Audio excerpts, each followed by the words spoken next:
to Raunchy Power Hour, a book club for discussing romance from the erotic to the erroneous. As always, this is an explicit podcast and contains strong language, adult themes, and sexual content. If you are sensitive to these things, we urge you calmly but sincerely to turn off your radio now. This month, we are reading Social Distance by Jun Yi. This is part 2 of Social Distance. This podcast will contain spoilers of the entire book. If you want to read along with us, stop listening now. It's okay. We'll wait for you to come back. This is our concluding episode of Social Distance. If you haven't, please go listen to part 1. Yes, we'll wait again. This book contains themes of COVID, racism, and mentions of abusive relationships. You have been warned. I'm your producer, Ashlyn. One of your hosts, Sydney. And I'm the other talky chit-chat woman, Lauren. Now get ready to get raunchy. Sydney, I must ask you a question, as always.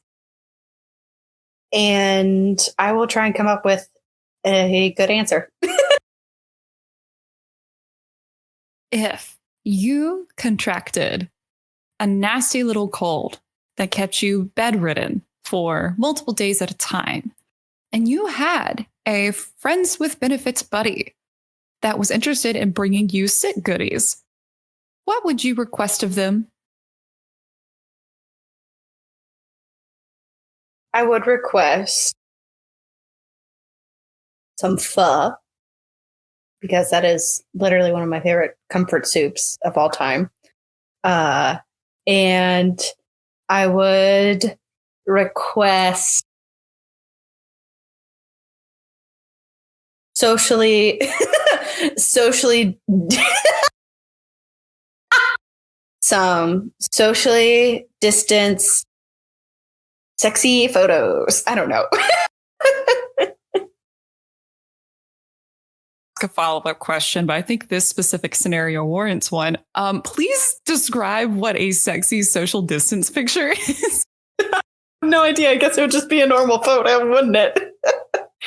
I was gonna be like, oh, we could do like a sexy social distance like dance thing. I don't know. Picturing that emoji on the iOS keyboard that's just like that random chick in a blue t-shirt just stood there staring into space straight ahead. Exactly. It's literally Bo Burnham's sexting from Inside Out. Interesting choice of sick meal, I guess. I was trying to think about what would you have? Because I feel like you have time to prepare for these questions and I don't. I have to go on the spot.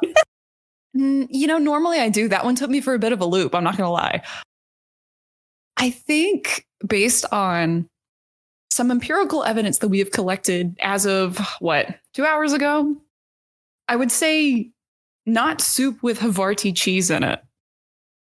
No, especially not for Lauren. Yeah, Lauren, I love you, but girl, you're lactose intolerant. Don't eat the lactose. You want to know what I'm not intolerant of? What are you not intolerant of? Gabe being a sick little BB. Oh, he's such a sweet boy. With that being said, I think that brings us into a continued plot summary of the second half of Jun Yi's novel, Social Distance. Now, Sydney, would you like to remind the listeners of our main cast of characters and where we left off? I will. Thank you very much, Lauren. So we've got our two main love interests. We've got Thea, who is our foodie author, and she writes for the LA Times. And we have Gabe, who is just everything and more I want in a man. And he is a carpenter, and he's been making furniture, and they are fuck buddies, but they catching feelings, so starting to complicate things, you know? And then we've got some other characters. So we've got Ray, who is Thea's boss at the newspaper. He'll come up a couple more times. We have Olivia, who is Thea's best friend and favorite cyclist gal pal. And then we've got Christina, Gabe's ex-girlfriend, who she's not actually in the book. She's just mentioned. But that is our main cast of characters. So hopping back into, well, actually, just to give a quick rundown of what happened before. In 5 words or less, COVID. Fuck buddies. Feelings. Yes. Social distance. Well, that's 7 words. Anyway. So Put a hyphen between fuck buddies, and that counts as one. yeah, there we go. Thank you. You're welcome. So we are jumping back into the book, and we are on chapter 26. So Gabe, from where we last left off, has caught COVID, and he is really not feeling good. He is a sweet little baby who's so sick. And Thea, being a sweet, definitely not his girlfriend, decides to bring him some soup. And she's very, very sweet. And we get it's a very cute phone call of him not expecting to see her and just kind of caring for him, which I think this is really where I started seeing the blurring of lives from platonic friends with benefits to more of a couple thing. Blurred lines happening sort of in this point. And I've got to say, there's not many people in this world that I would drive over in the middle of a global pandemic to bring some soup to. I mean, of course, you are the top of my list, Sydney. Oh, Lauren. I will say Ashlyn has actually brought me food when I had COVID, so she is a real one. A brewing romance, perhaps. Between the producer and the podcaster. Scandalous. How did I put a T on the end of scandalous? Scandalous. Anyway, so now we get onto chapter 7, and we get more of those blurred lines because they talk on the phone a lot. Like, it is a lot. And I don't know how many fuck buddies will do that with each other, like just call and like with each other, especially in this scene where Thea, I don't remember why she called him, but she called him and then they ended up watching a scary movie together over the phone. And I was just like, girl, just admit it. He's your boyfriend. Like I would not be sitting on the phone with just anyone watching any scary movie. She literally hits him up with the "you up" text. So Thea's the fuck boy. Good to know. Crazy that these two in a explicitly friends with benefits situation are doing the same ish that me and my partner do in a 2-year relationship for a date night. And then they were like, we have no commitment to each other beyond sex. Scratching head. Well, like, what? Well, that was Thea. Gabe was like, please. That's true. Gabe was just like, I want a relationship with you. Please, love me. Please. Thank you for bringing me soup, mommy.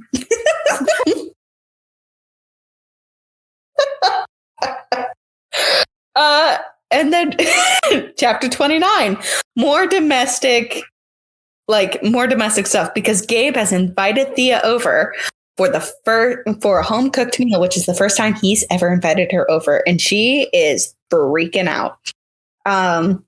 Because she's like, oh no, this is getting into dating boyfriend territory.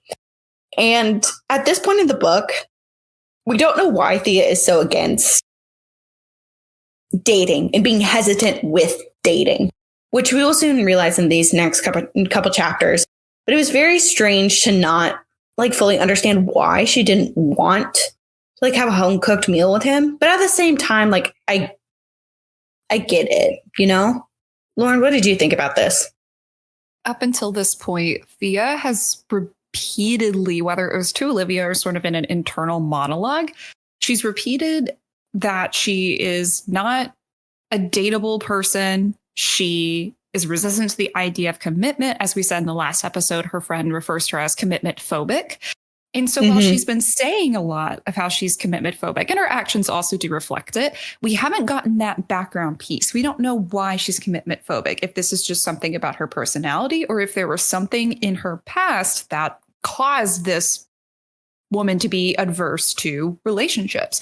And I think this scene where she's eating Gabe's food is a really interesting back and forth and a give and take for me, because while on one hand you have this really sweet domestic scene where Gabe cooks her this delicious meal, she's very impressed, they're having good conversation, you're also peering behind the curtain a bit into Thea's inner monologue of, this is making me uncomfortable, we're getting too comfortable together, this feels too domestic bliss, I don't ever want to move in with someone, blah, blah, blah. And so it almost kills the moment, but in a way that's done well. Like, it's supposed to kill the moment. And I think I feel a little bit of Thea's hesitancy here. But what did you think?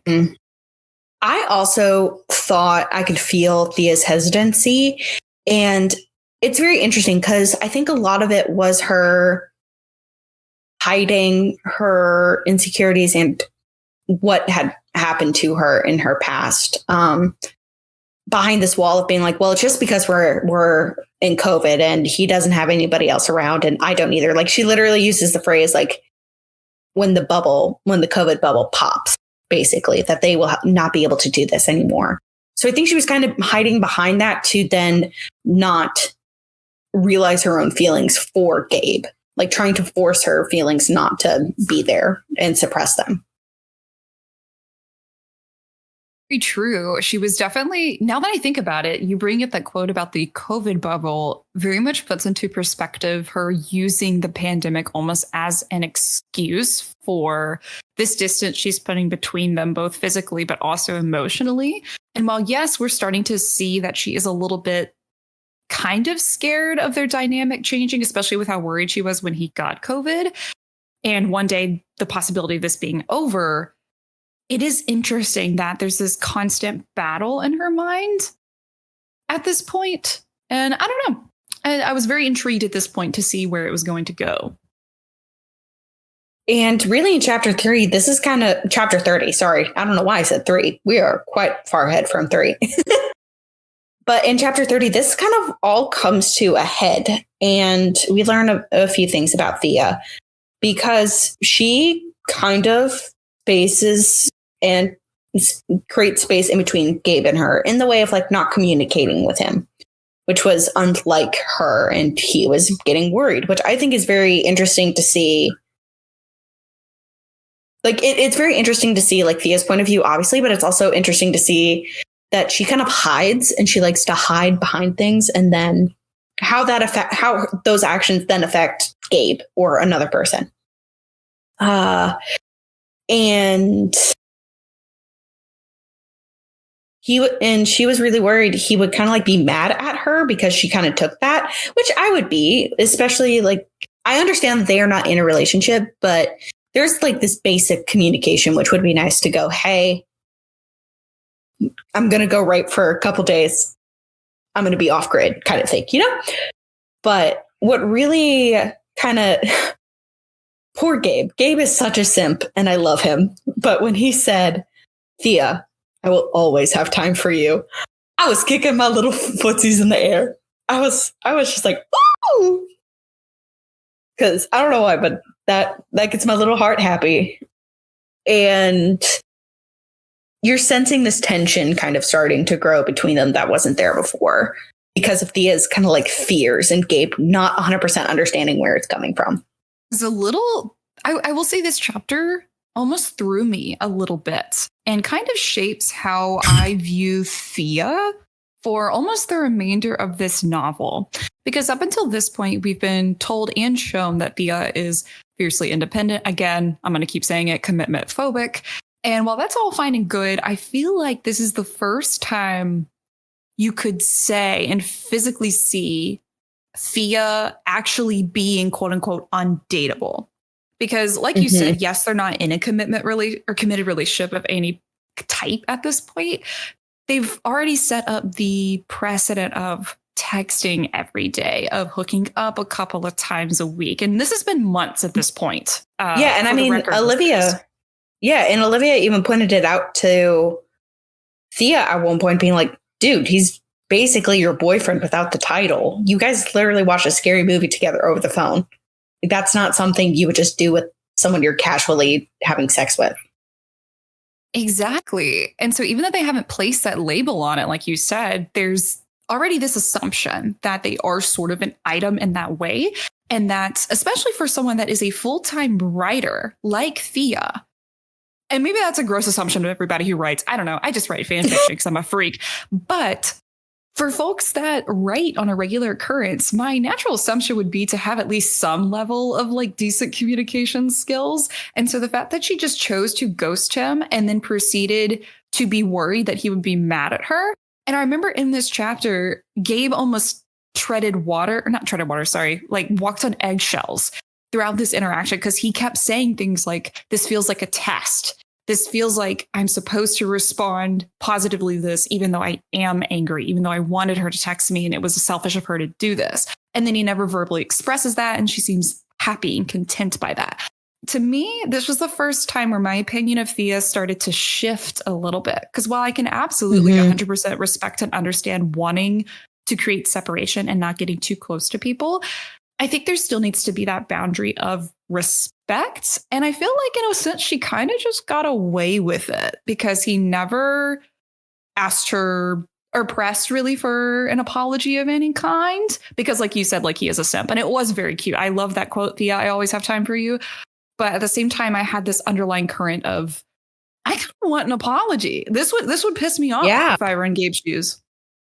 Yeah, and I think that's a very valid criticism of that scene because we're seeing the tension between Thea not wanting to be in a relationship and starting to push Gabe physically away, even though her actions, like having sex with him pretty often and calling him very often and texting him and doing all that, and then suddenly kind of ghosting, shows like that tension of her trying to put space in between them, with then Gabe having the trauma that he has from his past relationship and feeling like this is supposed to be a test.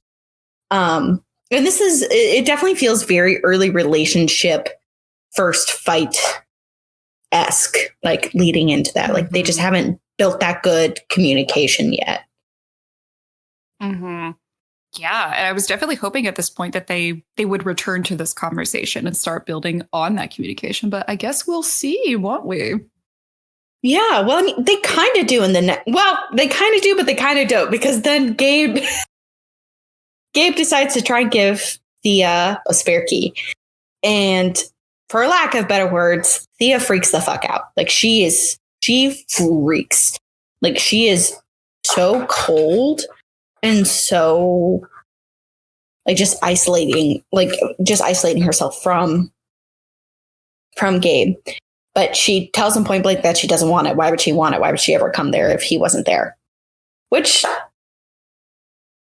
is very mean of Thea. And then we get to, I think this is the lowest point I viewed Thea. And this was when Thea finds a non-sexual photo of herself on Gabe's phone. Literally, it's her sitting in the sunlight, I think looking away from something, and he had like just snapped a picture of her. But she freaks out. She freaks out and like asks him if he like gets off to that, why did he take it? What was his intentions? So on and so forth. And she leaves. She basically she just leaves right from there. And I don't know I want to know what you thought of this part, Lauren. I mentioned in the last chapter, this is where my opinion of Thea started to tilt. I do think that chapter 31 was kind of a major tipping point for me for a variety of reasons, but primarily because I felt, both in my opinion as a reader, but also in personal experience, that Thea's reaction to finding this picture of herself on Gabe's phone was very blown out of proportion. And without going into it, because, life be shitty sometimes. I actually had a situation similar to this that we will get to in this next chapter, chapter 32, where Thea kind of explains her reasoning for freaking out about this picture. But just to sort of set the stage, having gone through a similar experience as Thea, I could relate to this scene a lot. I could understand the thought processes and the trauma behind this quote unquote freak out. And to me, I don't want to speak for anyone else that's endured this, but for me, this felt unwarranted. I don't think seeing a very like clothed PG rated K for kids kind of picture on a person's phone that I've been interacting with for months that has treated me with nothing but kindness would send me into such a like adrenaline pumping fight or flight where I'm like running out of his house. I'm like, you son of a bitch. She never says that. But in my mind, that's about the level of drama that was in this scene. And to me, I think this almost took me out of the moment. I'll be real. It felt very unrealistic. And I don't know if it was intended to be that way. And I don't want to make any claims about what experiences Junyi has or hasn't had, what her familiarity with these kinds of situations is, and what sort of picture she wanted to paint with this scene. But to me, it definitely took me out of the story for a moment. And I kind of had to set the book down and like really think about my feelings of Thea and how this moment was portrayed. But I'm sure we'll talk a little bit more about that in the next chapter.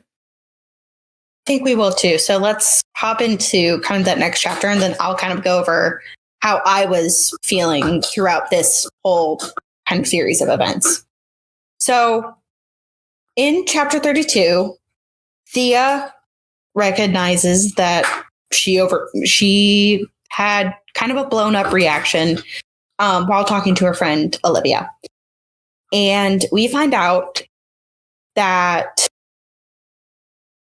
Thea, unfortunately, was with someone who was not the greatest to her, in the sense that he was away on a trip one day or for a couple days, and he essentially persuaded her or manipulated, whatever word you want to use here, into her sending him illicit photos of herself. And he broke her trust by sharing those photos everywhere. And we also kind of find out why she's been more commitment phobic, because she had been living with this man and been in a relationship with him for so long that he slowly started not caring in the same way that he did at the beginning of the relationship and started just adding on to her mental load. Like, for example, I think she said like he would ask if he could just throw in his laundry since I was already doing it, or could I clean this since I'm already like doing it, so on and so forth. And this is kind of why Thea is the way she is. But this one explains a lot. And kind of through here, Thea then invites Gabe into her house, and she tells Gabe about her ex-boyfriend and tells him why she reacted that way.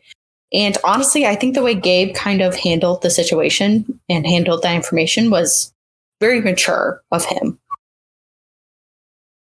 But Lauren, I want to know kind of what you're thinking right here.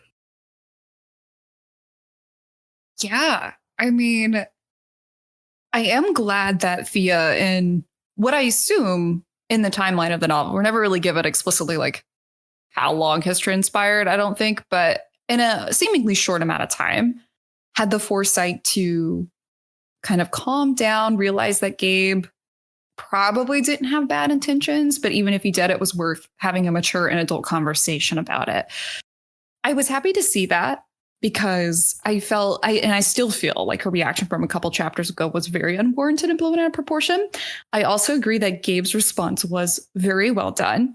He didn't question her actions. He respected the story, gave her space to tell her story, and then just gave her the comfort that she, hopefully needed and wanted in that moment.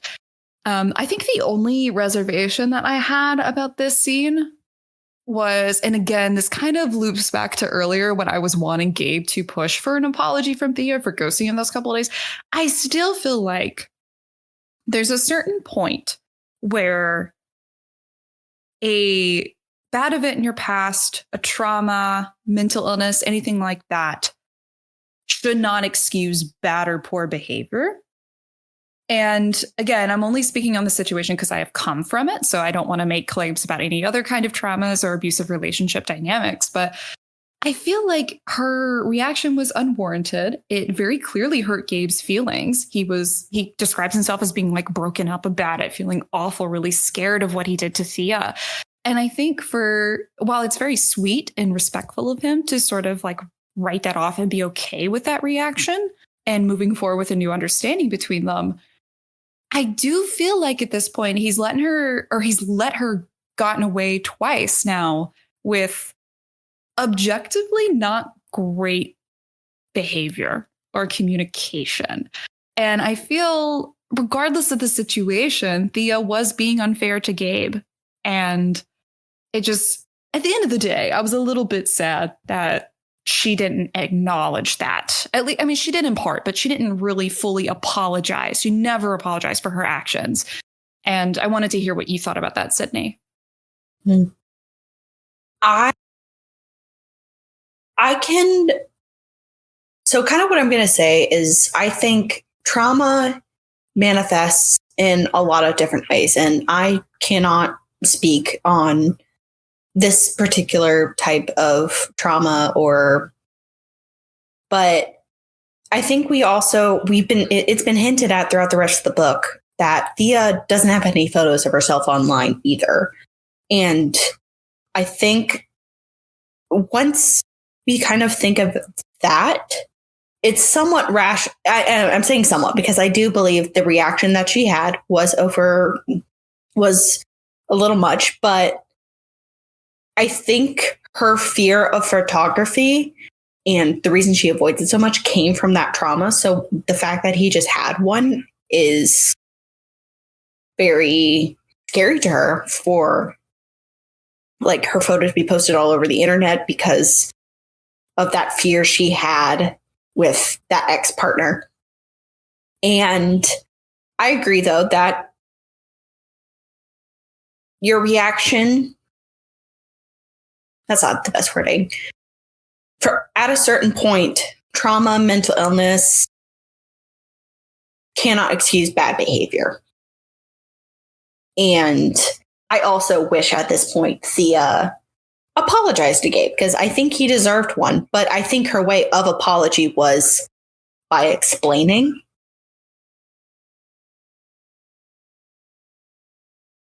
And maybe that's what she thought was a valid apology. See that for her character, for sure. I think when you phrase it like that, and based off of her past actions and how difficult it is for her to open up to anyone else but Olivia, that definitely makes sense. So seeing it from that angle, yes, I could see that probably in Thea's mind. That is sort of an apology. But I think as a reader, and again, as someone that like can relate to this situation, I think looking at it, it comes off as a justification rather than an I'm sorry, because she goes into that conversation 100%. With the mindset of like, I'm going to go in, tell him this, see his reaction, and then we're going to decide how our relationship moves forward based on the intentions he had when he snapped this photo. Like, she's coming into it like a judge and a jury, which is fine. She's valid in doing that. But again, once we determine Gabe had no bad intentions, he clearly didn't know about her past. So taking that picture wasn't done with any malintent whatsoever. I was still kind of like, okay, girl, when are we gonna whip out the sorries? When are we gonna be the simp? When are we gonna grovel a little bit? Because this man deserves it. There is not many men that would just sit on that couch and be like, fuck this dude that hurt you. I'm sorry. I really care about you no matter what shit you put me through.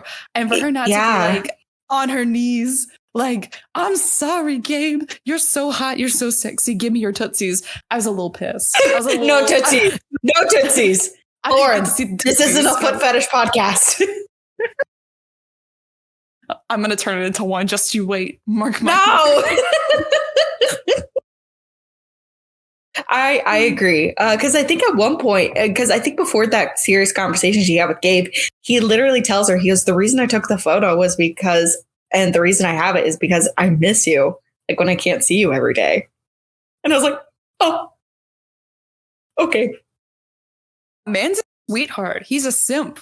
And I just don't want him to be treated like a doormat. You know, he deserves better. Gabe is definitely written by a woman. That's all I have to say. No, you are so, I mean, like objectively you're right, but also subjectively you are so right. I thought that so many times from almost the first scene where he is introduced. I was like, oh, this is a ladies' man. Yeah. For the ladies, by the ladies. Exactly. This is what the ladies want. Men, take notes. We don't want alpha males. We want Gabe. We want simps who will cook us really good food. We don't care about your Bugatti or what you drive. Surprise. Sorry. We actually want the beta males because they'll cook for us. And they'll let us go right whenever we want. And then we become the alphas. Listen. We alpha females are dominating the erotica genre. And that was foul. That was as foul as your ASMR? I don't think so. Don't tempt me. Look, listen, a very fast 10-second detour. The reason I did my really shitty Andrew Tate impression is because as the primary tweeter on our Raunchy Power Hour Twitter at RPH Podcast, you can check us out. We get notifications of like, oh, tweets that are suggested that you check out. And I want y'all to know it's all Andrew Tate. Are you kidding me? I'm not. Oh, Ashlyn is freaking out. Listeners cannot see this, but I just saw Ashlyn mouthing, it's all Andrew Tate. It's all Andrew Tate. It's all we get. Just ironic considering we are a woman-owned podcast that talks about erotica, like LGBTQ novels. You know, he would hate us. He would hate us. He would view us. He would view us as what does he call women like us? Females. It's females, but it was something else. Not high value females. We're not high value. We are low dollar, bottom of the barrel. We are the bottom of the trickle down theory. Glass floor, glass ceilings. Hell no. Glass floor. Hell no. We're surprised we're actually in the basement. They don't even want to see us. Oh my God. Just know every time I log into Twitter and I try to make a tweet about Josh Hutcherson or like feet or whatever it is that I want to talk about. Lauren, I don't want my feet on Wiki feet. Listen, we'll talk about this later. No, we won't. The discussion ends here. Fine. What happens in the next chapter? Gabe, he finds out that Thea, her birthday is coming up, and he invites her to go on the cutest frickin' date, and he asks to take her to a drive-in movie, which is apparently very spooky and scary, because I got confused. I thought Thea didn't like scary movies, but apparently she loves them. Also very confused by that. I was going to bring that up if you didn't, because when they like FaceTime to watch a scary movie a few chapters ago, doesn't she say that she can't watch a scary movie and doesn't want to watch A Quiet Place, which is the movie that they watch, because she like doesn't like scary movies and that she can only get through them with someone else? But then here she's like, I love scary movies. I just need company. Maybe it was more of like modern scary movies, because I would get that. Like older scary movies, maybe not, because they go to watch, I don't remember what movie they go to watch in the book. Ashlyn's looking it up for me, I think. But it was like an older movie, and she said she really liked them. Maybe she enjoys them because of the company and like being scared with someone else and it's like fun and all that. I understand though, because I hate scary movies and I can't sit through them. Meanwhile, the two sides of man, the duality of man, is me waking up at 8 a.m. as a freshman in college to watch The Ritual, a movie on Netflix. Gosh. I was Why? I don't know. I thought it was built different. I thought it was edgy. I'm glad I didn't. Lauren, I love you. I'm glad I didn't meet you freshman year of college. You would have scared me. You should be. I was collecting moon water from the gutter after a full moon. You told me about this. Anyway, yes, Ashley. So, for the record, the night that they watch A Quiet Place, she says that she didn't mind watching horror movies when she shared a dorm with Olivia in college. They even had weekly movie nights where they all watched Asian horror. Okay. I don't see.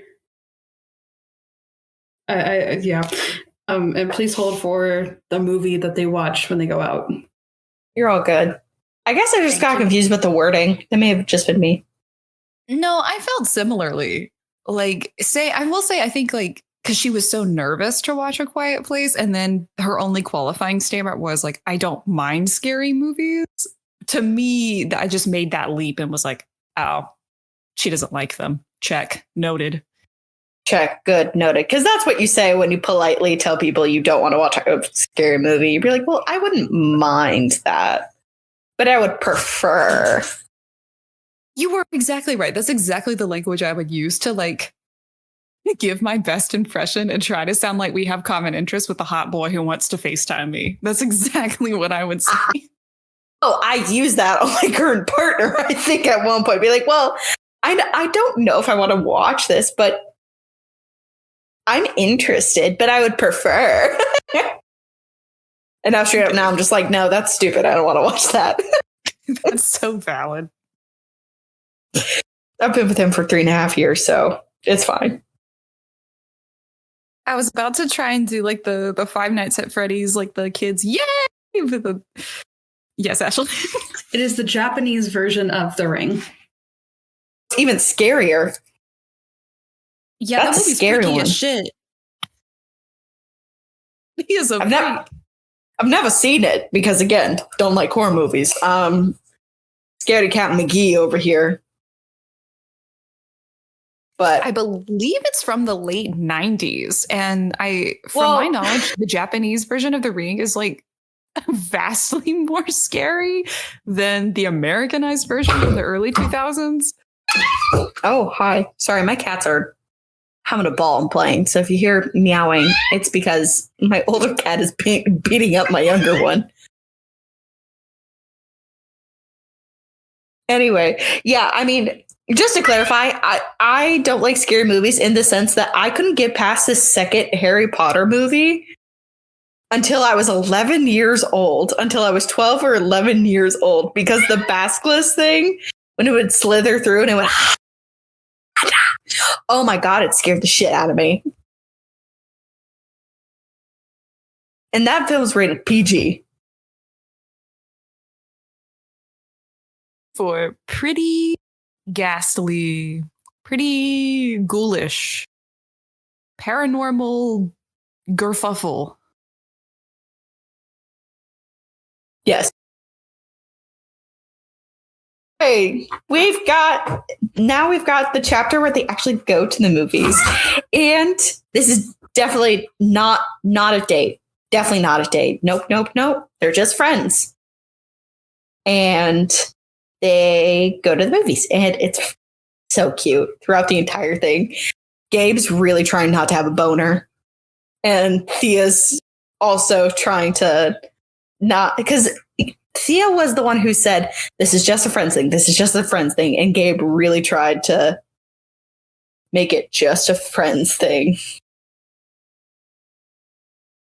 And yeah, it's a pretty short scene, but it's definitely filled with a lot of sexual tension because they're trying not to have sex and just, do the friend thing instead of they're trying to do the buddy thing instead of the fucky thing.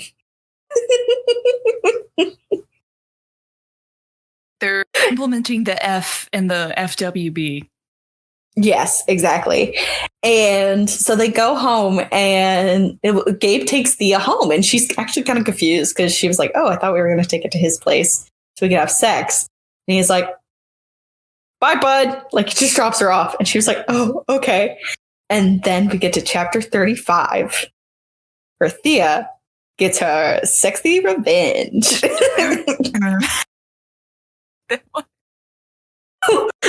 What was that? Was that a motorbike, Lauren? Is that you revving up? That's Gabe's motorbike that never made a second appearance. I brought it back as a cameo. But yeah, so we finally got another sex scene in this book, and it was as good as the first one. It was very well done, and I will not go into any more depth. Because while this is a nope, I don't know what else to say. We'll just say it was effective. In charge. Yes. Yeah.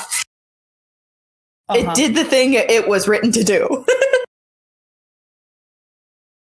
But then we get the big thing in which Thea has been avoiding this entire time, which is spending the night.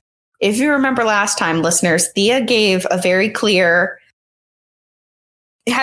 feelings about spending the night and what that meant. And she finally caves and decides to spend the night.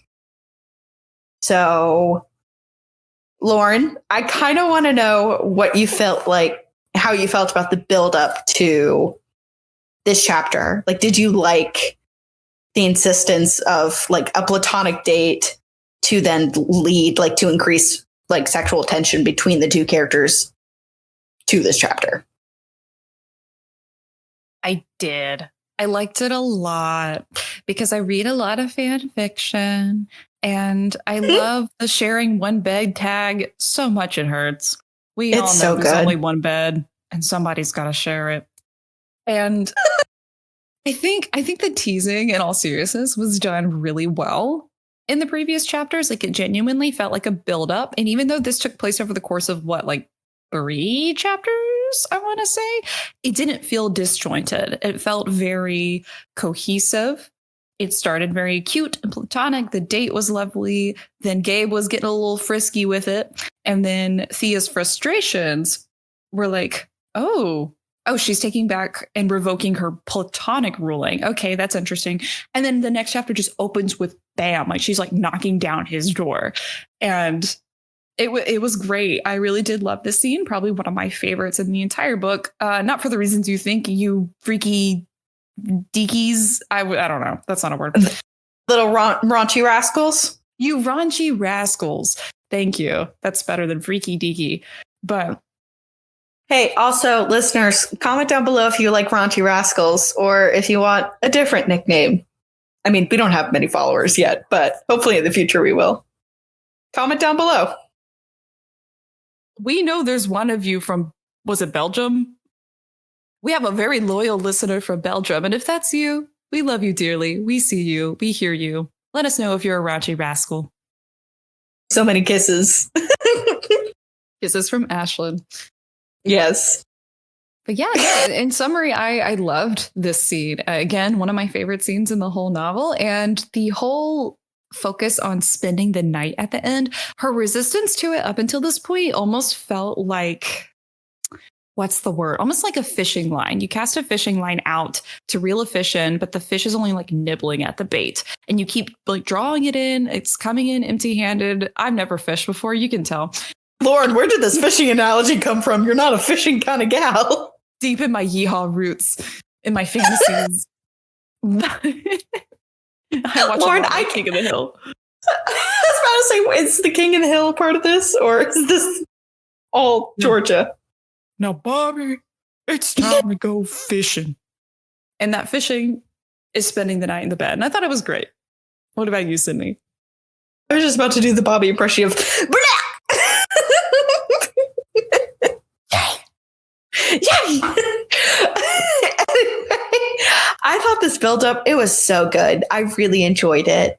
And I loved that Gabe was respecting her boundary, and then she was the one that was just like, damn it. And she was the one who came forward and just went, screw it. Literally.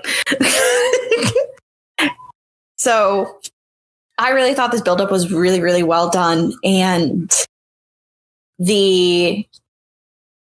I liked how the writing came down to when she was like, oh, I've got to go. And he's like, just stay. It's really late. And I would feel bad about you leaving. And it was so nonchalant. And she went, okay. And that actually kind of leads into the next chapter, because Thea wakes up in the morning and she's expecting to feel this very uncomfortable, heavy feeling regret about spending the night. And then she doesn't.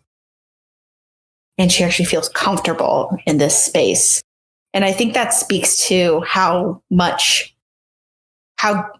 she feels about Gabe, but also how Gabe makes her feel safe. And I don't think she probably since the last partner hasn't trusted someone like that. And I think this is the moment where Thea's starting to grow. Do I think she also needs to probably go to therapy to talk about all these things? Yes, but working on it.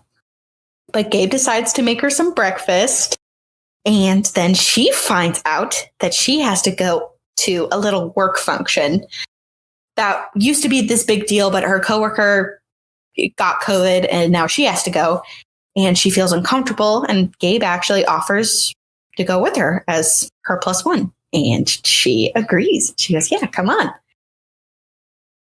So 37 is them actually at the function, and Thea is looking hella hot. Like Gabe is drooling. And Thea is also drooling over Gabe. They're both equally hot. They're just hot people having sex. So they go to this function. It's basically a socially distanced food experience from LA where vendors could like come in and show off their food. By the end of the night, they kind of describe it as people are mingling, but I can't really imagine it because I just keep imagining people mingling, but they are like 6 feet apart. But I also know that probably wasn't actually happening. I don't know. Anyway, but Gabe gets jealous because there's this guy who's a wine vendor who knows Thea, and Gabe gets really jealous because she seems very comfortable around him. And I kind of wanted, Lauren, I really want to know how you feel about Gabe getting jealous here. Like, was it hot? Was it possessive? How would you handled this whole situation if you were in like his place? I want to preface this by saying when we record these episodes, something awakens within me, and I feel this insatiable desire to be my most unhinged, fiendish, and painfully and probably mistakenly honest version of myself. And this is the time in which I'm going to do this in this episode, because I have a jealousy kink, I'm pretty sure. The foot fetish, it's for haha giggles, haha funnies. I love when a man, woman, oh my gosh, anybody is jealous. Is that toxic? Yes. Should I go seek some help? Quick question. Quick question. Is this just, I hope this is just in fiction. The silence tells me otherwise, so okay. Good to know. Look, in my defense, hear me out. Let me tell you something. I will admit there is a point at which jealousy becomes possessiveness, and the possessiveness becomes toxic behavior in viewing your partner as an object that no one should interact with. The males. Yes, that is bad. We don't support that. That's men's wrongs. We don't support men's wrongs, but we do support women's rights. And we support when a woman is so desirable that their partner feels internally, we're going to keep it internally threatened or technically her partner. They have not said that. Exactly. They're not even in a committed relationship, and this man is burning for her. I burn for you. I burn. All right. Ashlyn's giving us crazy eyes. Ashlyn, it's from Bridgerton. Yeah, no, Gabe is burning for her, Duke style. I mean, he literally is so jealous over a coworker of hers. Well, not even really a coworker. He's kind of like a business partner that they were also friends way back in their school years or some ish. Not really important. There's nothing romantic going between them, but they have a natural chemistry just because they've had years of history together. They're business partners. Like they're two pretty people standing next to each other. And it makes him jealous because they look like a good pair. And I was like, Gabe, honey. I know. And then Thea has to reassure him. She like places a hand on his forearm or something. And she's like, there's nothing going on between me and Goldilocks. You're okay. And I want to be so special to someone that they would kill a man for me. Okay. Is there something so wrong with it? And I think after that, she literally tells him, she goes, do you want to go like take this off me or something like that? Like the dress that she was wearing. He was just like, yep.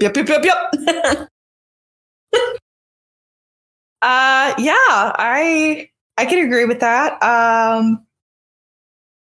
For me personally, it felt a little out of nowhere, but at the same time, they haven't had an interaction with other people together yet in this book. So maybe that's why it kind of felt out there, because we really haven't had other interactions of these two as romantic partners with other people. And how they react within the world just because of what the setting is, like COVID. So it felt a little like out of left field, but at the same time made sense. And especially with how Gabe's feeling, like Gabe basically feels like they are in a relationship just without the title. And Thea is just going, la, la, la, la, la. I'm just a freak. So like, that's probably the normal reaction to reading that scene. I'm just out here being like, I love feeling like an object to me. No, I don't. I've self-respect, Mom, I promise. Anyway. In chapter 38, we just kind of get a montage of Thea and Gabe being domestic and being cute and dating. Not dating. Definitely not dating, as Thea keeps reiterating. Definitely not dating. But she's sleeping over more. And then we get to chapter 39, which Ashlyn wrote a great question. I'm going to bring it up. It says, why does Thea grow food if she doesn't cook? Which I think is a very funny thing, because I also agree. I'm like, why does she grow plants when she, like, tomatoes and all that, when she doesn't cook? Weird. That was a great catch. I didn't get that when I was reading, but I saw it in the chapter summaries, and I was like, you're so right. Why does she do that? I guess it's just something to do. I guess. I mean, it's something to do during COVID, I guess. I don't know. But then we get Gabe also helping out and like helping cook dinner, because Gabe's also a really great cook. And then Gabe tries to start actually discussing his feelings and going kind of deeper. And Thea, instead of wanting to talk about it, kind of uses sex as a way to not, like, to distract him and to get him off the topic. And I want to root for Thea. I really do, but she's not doing great for me right now. And I think this is on purpose, obviously. But I understand why she is so worried about getting connected. We get it. We've gotten the backstory. But at this point, I'm like, Thea, girl, he obviously wants something more, and it's not fair of you to keep trying to stop that conversation from happening. Yeah, if this were a game of baseball, this would be 3 strikes out for Thea in terms of like red flaggy communication to me. At this point, I was like, she's getting a little toxic, because it's one thing to not want to enter the territory of having that conversation and risk potentially changing up this like easy dynamic that you've been enjoying and fallen into and want to keep going. That's fine. But like, say that. Don't end the conversation with a distraction in hopes that it just goes away. You're both adults in your late 20s. Now she's 30. You can tell him, hey, can we put a pin in this for later? I really need some time to think about it, or there should be a better time and place for this. But instead, she doesn't respect those feelings. And then she goes, we're going to strike out and I'm going to go nom on your, yeah. Nom on is what, Lauren? Finish the sentence. His baseball bat. Sydney, save me. I'm striking out. I'm not going to. I'm going to leave that there. You're out. Now we kind of get into we're starting to get into the climax of the book. We're getting close to it. So Thea in chapter 41 is trying to distract herself away from Gabe, and it opens with her just gardening. And then she goes in to actually have a cycle class with Olivia because it's not working. And she talks to Olivia, and Olivia is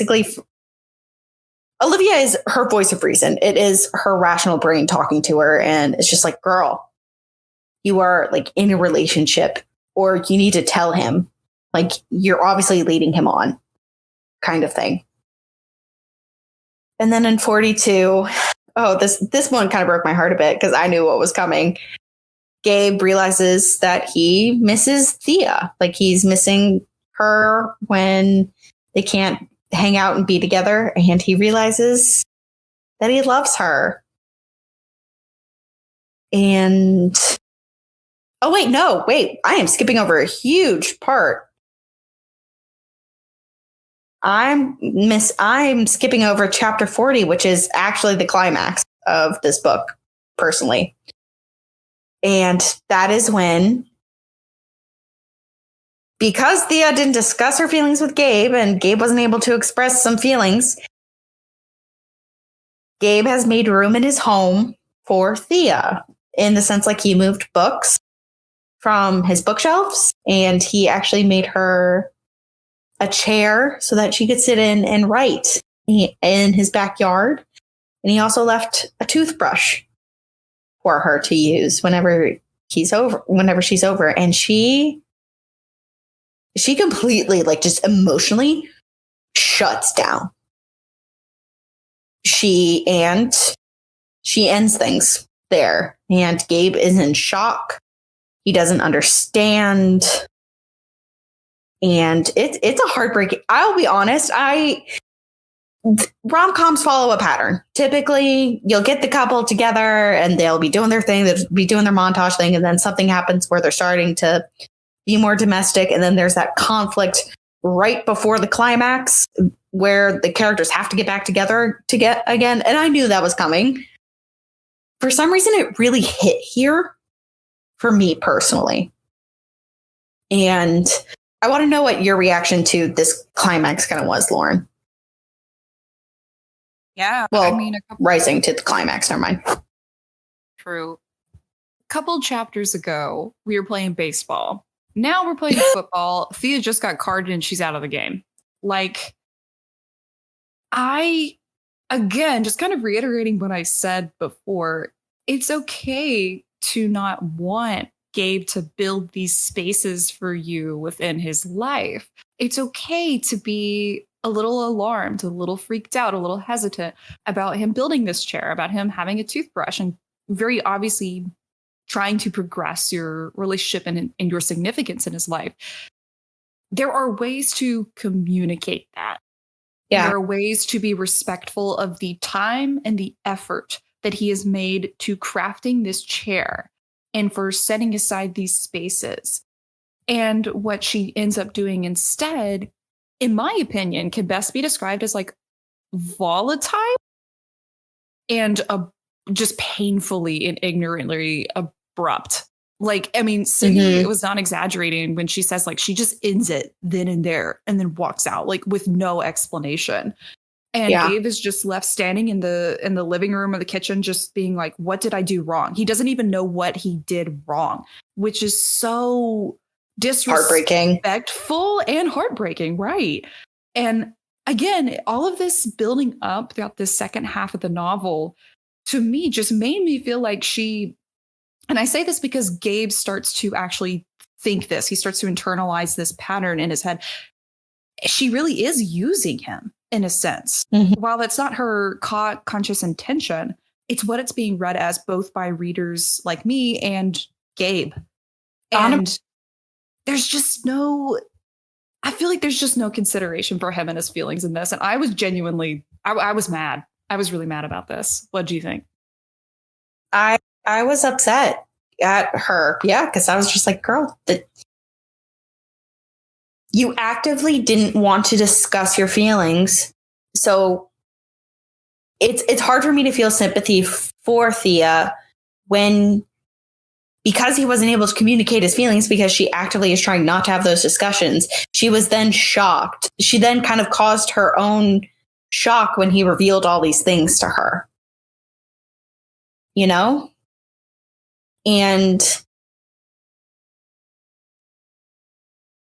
I still enjoy Thea as a character, but at this point I was really upset with her, and I really felt for Gabe, and I felt awful for him and kind of what he'd been through. And because it just kind of, I think he reflected and he even said like it kind of felt like what happened with his other ex-girlfriend. So I don't know. It broke my heart for him. So then that's kind of where literally we have in our notes, Thea and I have beef.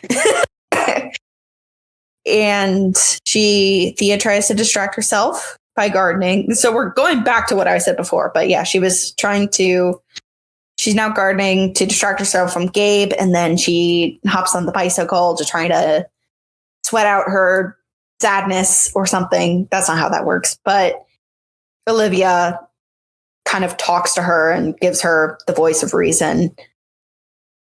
So chapter 42, I think it's about a week later after Thea kind of stormed out, and Gabe just realizes that even though Thea didn't leave anything with him, I feel like there's just a hole missing in his home and in his heart, because he realized that he loved her, and he realizes that he never got to tell her that he loved her.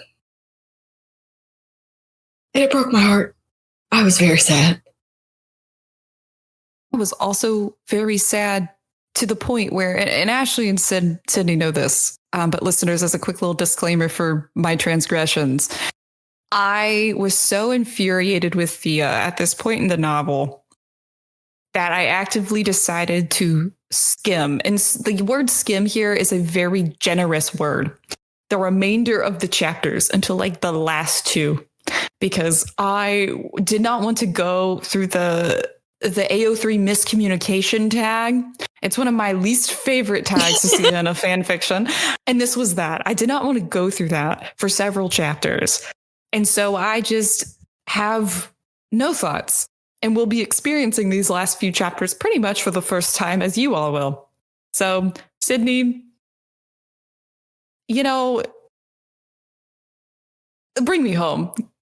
Give me this home run. I don't know what's happening in this book anymore. Lauren, that is the third sports reference. I'm surprised. I promise I'm not an athlete or an enjoyer of the athletics. I'm a band kid. I was about to say, Lauren, you are the definition of a band kid. I just do my clickety clack on a keyboard from 9 to 5. and do not see the sun for several days. What did you play in band? I played. What? You know what, Ashlyn? What do you think I played? This is actually very interesting. You strike me as like a woodwind, so flute, clarinet, possibly French horn. Hey, you got it. I played the French horn and the mellophone. Lauren, I played trumpet. I love that. I like trumpets. Listen, listeners, for the record, me and Sydney lived out a very IRL enemies to lovers romance. Oh, Lauren, we should keep this. We should keep this secret. Let the listeners think on what our story is. Maybe one day, if we get enough ratings and comments on Spotify and Apple Podcasts, wink, wink, hint, hint, we'll tell the story. It's a good one. We'll give the full story on how Lauren and I were competing and then how we became best friends. Yo. Enemies to lovers. I write fan fiction in real life. Lauren, you're so good at writing, it became real. Oh, thank you. I try. Anyway, so yeah, listeners, if you want to hear that story, you tell your friends about it, and maybe one day we'll tell you the story. Yeah, tell your friends about these two random strangers on the internet that may or may not have an enemies to lovers platonic ? Romance. So, Lauren. Yeah. Hush. Let's keep our relationship status secret. As Facebook would call it, it's complicated. It's very complicated. When we hit triple digits on followers, we'll do a Q&A and you guys will tell the story. Well, only if they ask nicely. You gotta say, please, mommy. Lynn is having a connection. Mommy? Sorry. Mommy? Please? Sorry. Our producer actively just put down her headphones because she hates us.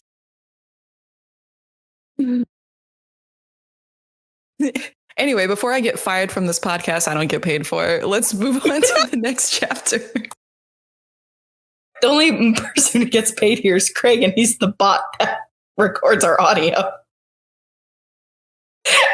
So, because Lauren skimmed the rest of these chapters, I did not. I was fully invested, and I knew what was coming. It wasn't, but it still was so good. So, in chapter 43, we learned that Thea had forgotten to cancel her flight to Taipei. Okay, I did it right. I did it the first time, and then I faked myself out. Taipei. Thank you, Ashlyn. So she, at the beginning of the book, she kind of mentioned that she had booked a trip before the pandemic to go see her family because she tries to do that every year for like a couple weeks. And she realizes that her flight is tomorrow and she has not canceled it. So she kind of goes through the motions and she realizes that she's going to go. She's going to go see her parents because she kind of wants to. She thinks running from LA will help her escape the thoughts of Gabe and the pain of it all. Because Thea's also heartbroken and dealing with heartbreak, even though definitely weren't in a relationship. So chapter 44, we get a scene of Gabe back with his family. It's another family dinner. And I don't remember how long. So at this point, we're kind of jumping back and forth between what time is going on, because when Gabe sees his family, I think it's like 2 weeks after they had the issue, but Thea realizing her flight is the next day is a month after. So there's a little jumping around of timelines. But Gabe goes to have dinner with his family. There's still tension between Gabe and his father. And they finally talk. And Gabe thought the whole thing, like their whole disagreement and the reason they weren't talking was because his father was disappointed in him with his career choice, basically thinking that Gabe thought his dad was disappointed in him for not choosing a quote unquote real job, like sitting at an office doing a 9 to 5. But in reality, Gabe's dad was disappointed because he wanted Gabe to be happy and he wanted him to enjoy his work and not be stuck. And he knew that even though it was good money, that Gabe wasn't going to be as happy as he could be what he's basically doing now, which is making furniture and chairs and working with his hands in that way and using his creativity to create really beautiful things. And I thought this was it was a heart-touching moment, I will say, and a lot of growth on Gabe's part because he finally kind of swallows his pride a bit. And I don't know, this was a very touchwarming scene. Lauren, I'm curious if you read this part or like kind of knew what was going on here. I read the chapter title, which was chapter 44. And okay. That's it.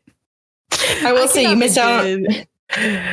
You missed out on a really heartfelt You missed out on a very heartfelt scene. So I would recommend you go back and actually read that one. I'm sure I did. And that was very sweet, like hearing you talk about it. I think I was just so consumed by anger that I literally was like, when does this man get an apology? That I missed the actual apology. Yeah, you missed the apology from his dad. I can't believe that. LOL. Which honestly is more important than Thea's apology to him. Anyway. So true. So 45, Gabe has actually been making he's been making a little like neighborhood library for Thea to put out in her front yard. And so we find out that this is about a month after. So getting back up to current time with what's going on with Thea. He tries to reach out to her and there's no answer. So with chapter 46, Gabe decides to go to her home and to drop this off, and he knocks, and unlike Thea, there's no response. So he's concerned, and then he finds out that Thea had left for Taiwan that morning, about a couple hours ago. And we get the very rom-com rush to the airport to go like confess feelings and go see her before she leaves. I think it's interesting. I think he does mention the motorcycle at this point. Like he said, he wished he had the motorcycle at this point instead of his truck. Yeah. Where did it go, Gabe? It wasn't his. It wasn't his, Lauren. Whose was it? It was the restaurants, remember? That was owned by like that family friend that he had. What restaurant is That's right, because we made the joke about Josh Hutcherson getting boats and then Gabe getting motorcycles. That's right. Yeah. Yeah. And it was like his friend. Remember, he was coming in for like his friend. So like it was his friend's bike that was from the restaurant that his friend's family owned. Man, he lost cool points for not having a bike. I'm sorry. It's okay. But he won cool points by running to the airport. Not he on did. foot. He didn't run. He drove in LA traffic. But yeah, it's actually very interesting because he does bring up. He's just like, come on. I think Ashlyn's looking up if he does mention the bike. I feel like he did, but I may be wrong. I hope he does, because I'm forever thinking about that bike and I want to close that loop in my head. Yeah. But I have some good news. Oh, he doesn't mention the bike? Not that I can find. Oh, I thought he did. That's my bad. He just complains a lot about traffic and that he would much rather throw it into park in the middle of the road and run in. Got it. Right. So he does actually accurately describe what LA traffic is like. I can say this as someone who's visited LA only once. Maybe that's enough. Exactly. It's enough. So Gabe gets into the airport and gets to baggage claim, and he starts freaking out, and he tries to yell for Thea and starts yelling her name, and then he's pretty dejected and he's about to leave when he hears Gabe, and it's Thea.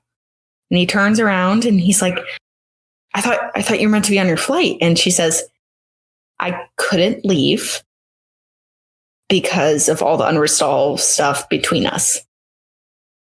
And I was kicking my footsies again. Yeah, before she can really continue, he confesses that he loves her. And Thea does kind of shut down again, but it's not in like the same sense of what she did before. It's more of the sense of like her needing to kind of sit and process what he just said. And he offers to drive her home. I feel like I'm undermining like how amazing this love confession was. I feel like I am, because it is very, very heartwarming to hear Gabe just like get that off his chest and just go, I love you. I need to tell you. Like, I can't sit here and just not tell you, because it's going to break me if I don't. Like, and I don't care. I just need you to know that I love you. We're watching Ashlyn type in real time in our book notes. Yeah. And I just see that June did a great job with this confession. Yes. I think I don't know if you read it, Lauren, but Ashlyn and I agree that this was a great confession. I did actually read this part. I tuned back in at chapter 47. I was really skimming to see when they would come back together, because I just didn't want the will they, won't they in between. I was like, come on, you both love each other. Just say it. So I'm one of those freaks that reads the last page of the novel I don't actually do that, but it felt like that in this instance. If any of you do that, I guess we love you anyway. But for this chapter, I also agree. I think the premise itself, I was a little hesitant of going in, because I was like, it feels very rom-com-y, almost meet cute type. Is this going to be cheesy? Yeah. But then I thought it was very well done. It felt like, yes, it was cheesy, but like in a good way. Like it was cheesy in a satisfying ending of a romance novel. And then it was still underlined with a level of realisticness with that confession. What Gabe says is very raw. It's very real. It felt natural. It didn't feel forced or like overly poetic to me. It was great. And it also is a little bit laughable that it occurs in the hectic LAX airport. I found that hilarious when you really think about it.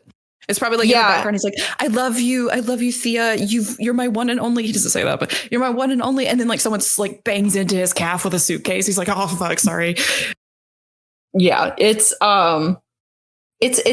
definitely not like a Harry Met Sally thing where he's like, you know, when you like, you know, someone you just know, and you just want to spend the rest of your life with them. Like this felt, the way Junie wrote it, it felt very natural. Like someone who's just kind of desperate, but it felt natural for him to say. So in chapter 48, Gabe drives her home, and they're not talking a lot because Thea's kind of quiet, and Gabe is a little worried that Thea is shutting down again, which very valid from her last response of commitment. And then she tells him that she loves him too. And it is so sweet. And just the way it harkens back to one of the earlier chapters where it was like, I can't cook. And he says, I can. She goes, I still don't want to move in together. And he goes, I don't either. And it's kind of resetting those boundaries again, but as a couple. And Thea realizes, I think the reason Thea was so scared of commitment was because she was worried she was going to lose herself again. And she was worried that she will no longer be Thea. It wouldn't be Thea and Gabriel. It'll be Thea and Gabe as a we. And just the way they came together, and she realized that she doesn't have to not be herself. I think that was very beautifully put. And yeah, they're a couple now. They're boyfriend and girlfriend. And then kind of with 49 through 50, it's just a lot of them getting into life, what it means to be domestic for them as a couple, and showing scenes with them, and Thea getting ready to publish her paper. And then we get 51, which is our epilogue, where it's about 2 years later. Thea is officially launching her book. And we also get the first physical description of Olivia. And all of us realize, and then she's described as having like very colorful glasses and pink hair. And I think all three of us thought she was going to be like a clean LA, like brunette girl. And we were like, wait, what? This is not the Olivia we thought we were having this entire book. Not to say that girls with pink hair can't repeatedly and frequently ride a Peloton in their spare time. But when you tell me that this is all that they do on their FaceTime calls is Pelotoning and then cooking dinner, my mind goes to like TikToker, clean makeup, Alex Ernst. You know, we love Alex Ernst. It's fine. But I did not imagine. Yeah. What is her name? Ramona Flowers from Scott Pilgrim vs. the World. Yeah. Pleasantly surprised. But they also described her with ink on her hands, and I was like, well, now I want to know about Olivia. Yeah, what's the opposite of social distance? Antisocial closeness. Antisocial closeness. Better than quarantine fuck buddies. I think that has more of a ring to it. But I almost want. I like antisocial closeness, but that's just me. Yeah, that's true. That works better.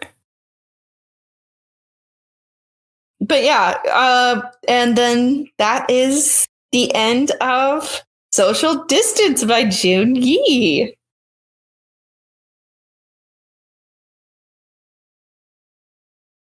Do we have questions from our producer to take us home? You always have questions from your producer to take you home. Yay. Let's see, where will I start? Okay. This is a debut novel from Jun Yi. It came out very recently. Would you read another book from her? Did you enjoy this one? And what do you want to see from her in the future? Shall I go first? Go ahead. You have the floor. I have the talking stick. Yes. You have the talking stick. Action's like making a face like, why do I even try? I would absolutely read another book from Jun Yi. I think especially if we are comparing her novel to our previous two, this is not to dunk on the others, but this almost felt like a breath of fresh air. It was objectively well written. I thought the story itself was interesting enough to span, 51 chapters. And I was truly invested in the characters. And with all the criticisms of Thea and her actions in the novel aside, it kept for an entertaining and enduring read. And as I was saying a little bit on Olivia's character is interesting enough with her relationship with her roommate, housemate type situation that if she wanted to do a sequel, I don't know if that is in the works, but if she ever wanted to do a sequel to Social Distance, I would totally read about Olivia and her housemate. There's a lot of material there that I think you can uncover, almost like a different, opposites mirroring situation to Gabe and Thea, in which they're already living together and went from friends to being partners. I think would be friends really to lovers. Interesting. Friends to lovers, indeed. I am a sucker for it. So yeah, in summary, I would love to see something in the future from Jun Yi. I think she's got a lot of promise, and I hope she continues with her writing career. I mean, I agree. I really enjoyed this book, and I was pleasantly surprised with how well this was written and how well the story is put together. And I'm really rooting for her. I really want to, I would love to read more from her. I would love to continue to see like how she grows as a writer. And this was just, it was very, very well done. And I will agree with Lauren, this was a breath of fresh air, but it was, this wasn't like, it was a pleasant read. It was a very pleasant book. And this is one of the first, I think, romance books in a while that I've genuinely like enjoyed. I read quite a bit of romance. So this one really, I don't know. It just had a lot of good elements of fluff, but also smut. And it was a really great balance of like all those aspects. And also just great storytelling. It was very well done.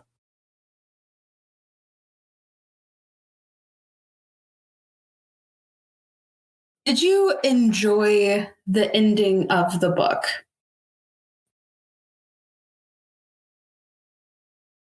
Sydney, you should go first. I have thoughts. I know you have thoughts. So, the only critique I have for the ending was the time skips. I thought, and it felt a tiny bit rushed, but that's my only critique. The rest of it and the build up to the actual confessions and how they came together and Thea realized that she can still be an individual and still have feelings and feel a connection with another person. And Gabe just finally just expressing his feelings and making Thea listen to him I loved it. I'll be real. I cried a little bit when Thea confessed her feelings. I cried a bit. And no, it was when Gabe confessed his feelings, I think. And it was just really good. It made me smile. And I had a good feeling after reading it. But Lauren, I know you have a differing opinion. I'm problematic and I'm the bad cop, and that's okay. So because I skipped around the ending, I'm only going to talk about the chapters I read in fairness. So I'm only going to talk about the airport scene, Thea's responding confession, and then sort of everything that follows. Speaking purely about the content of those chapters and like the way the confession unfolded, the cuteness of the scene, how we're tying up loose ends, I did really enjoy it. I thought the confession was great, as I've already said. It felt like a really nice, like kind of a bow on a present ending. I wasn't left with any real questions or like reservations about the novel at the end. And I felt satisfied, except for one thing. And I do want to preface this by saying this is my personal preference as a reader. If you were to ask me the question, what is it for you as a reader that makes a book great? What is a 5-star read for Lauren? My first thought is always dynamic and evolving characters. To kind of like reiterate all of my criticisms thus far for Thea, I actually like reading flawed characters. I think there is something to be said about an author that can masterfully craft a character that is not meant to be perfect objectively, and maybe even a character we're not supposed to like. But with what I want from stories is for that character to grow through their experiences, through learning opportunities from the environment and the people around them. And I felt like there were a lot of opportunities for Thea to do some real growth here. And I do think there was some of it. I mean, obviously, she spends the night with Gabe. She gets into a committed relationship. But for me, I think in order to feel satisfied with her character arc, I didn't feel like that was quite where I wanted it to be. Really, if you look throughout the story, she never definitively apologizes to Gabe for any of her shortcomings or miscommunications. And I still feel like a lot of their situation at the ending was Gabe pandering to her and her needs without her really giving as much back to him and accommodating to like his vision of a relationship. And that's fine. If that works for them, that's great. I'm not saying that is a flawed relationship and something that made me dissatisfied. I just think, you know, for this to have been like a perfect 10 out of 10 flawless victory ending, for me, I think I would have loved to have seen Thea recognize where she failed in those moments of communication and then given a little bit more actionable steps to rectifying that in the future. I want to see her grow with Gabe instead of Gabe growing into her, if that makes sense. Yeah, 100%. You're asking Thea to actually, I think we actually have a similar critique in the sense of like the time skip at the end. I think we both kind of, and this is just it's a pretty small thing, but it's a small enough thing that it can change probably some people's opinion of Thea, is that in one of the chapters in which she is sitting there and recognizing what happened with Gabe, she realizes how she reacted was wrong. And maybe she realizes she messed up, but she feels like she can't reach back out and tell him that she's sorry. Mm-hmm. I think that would have been at least just one of the time skips. I think that would have been really effective, but I can see that. I think I was definitely in rom-com world by the end of this, where I was like, oh, everything's fine. It's a happy ending. Because realistically, I 100% agree with you. This would not be a great start to a functioning relationship. Yeah, but you should be in rom-com land. I'm just a hard ass. Take everything I say with a grain of salt. Fictionally, it's rainbows and kittens, and I enjoyed it. As you should. That's valid. I also enjoyed like 99.9999% of it. I love a good moment of humility, and would have liked to have seen that a little more, but that's all right. Maybe next time. Yeah. So coming off of that, were you always rooting for Gabe and Thea? And do you think that Thea deserves Gabe? Oh, shit. Because the first part of the question, I would have said, yes.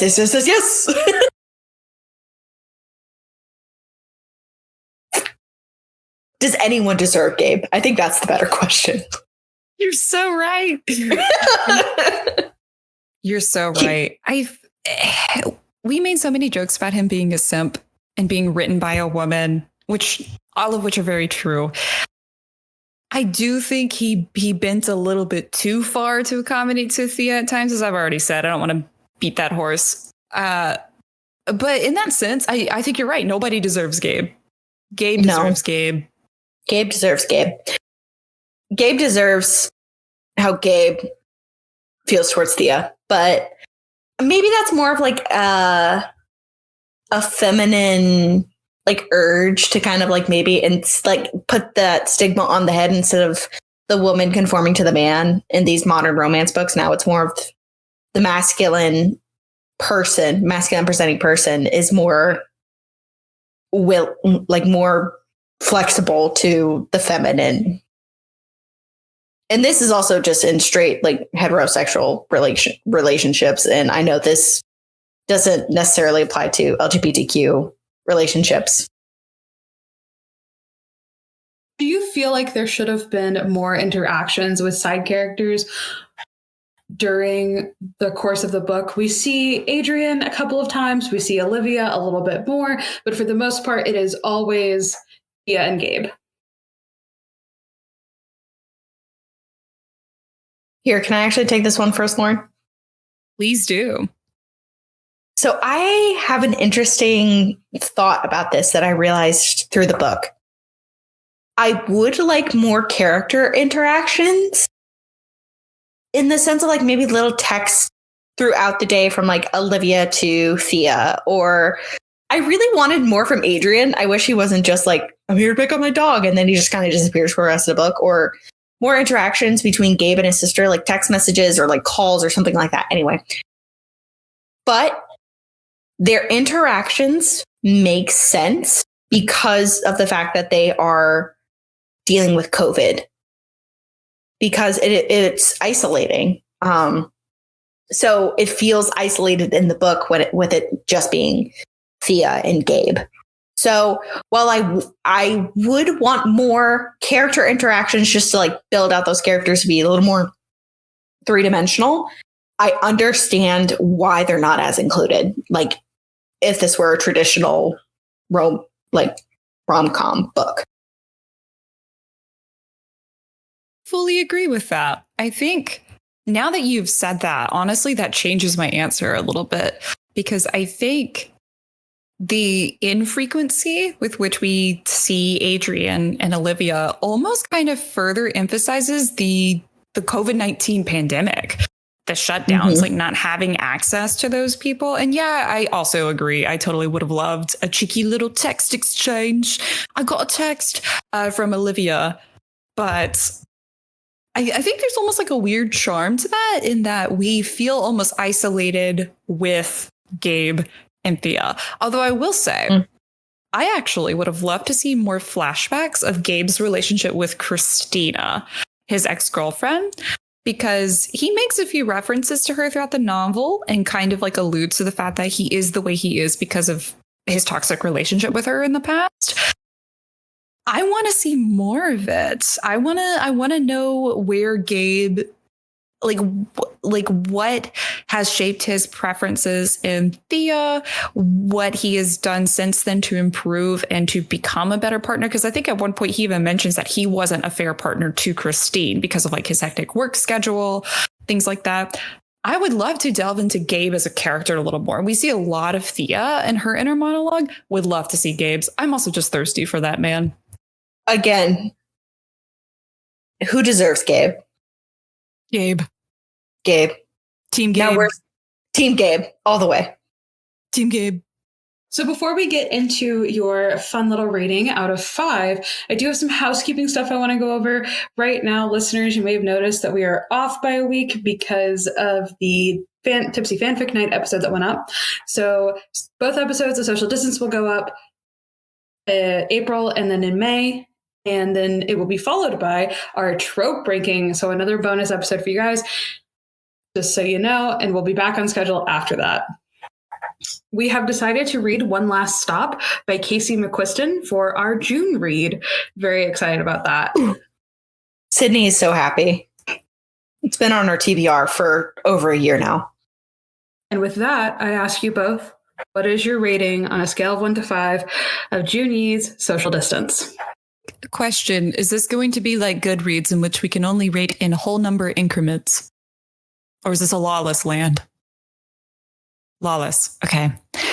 I would give it a 4.5 with the remaining 0.5 for just room to grow, because I hope Junyi, does pursue her writing career further.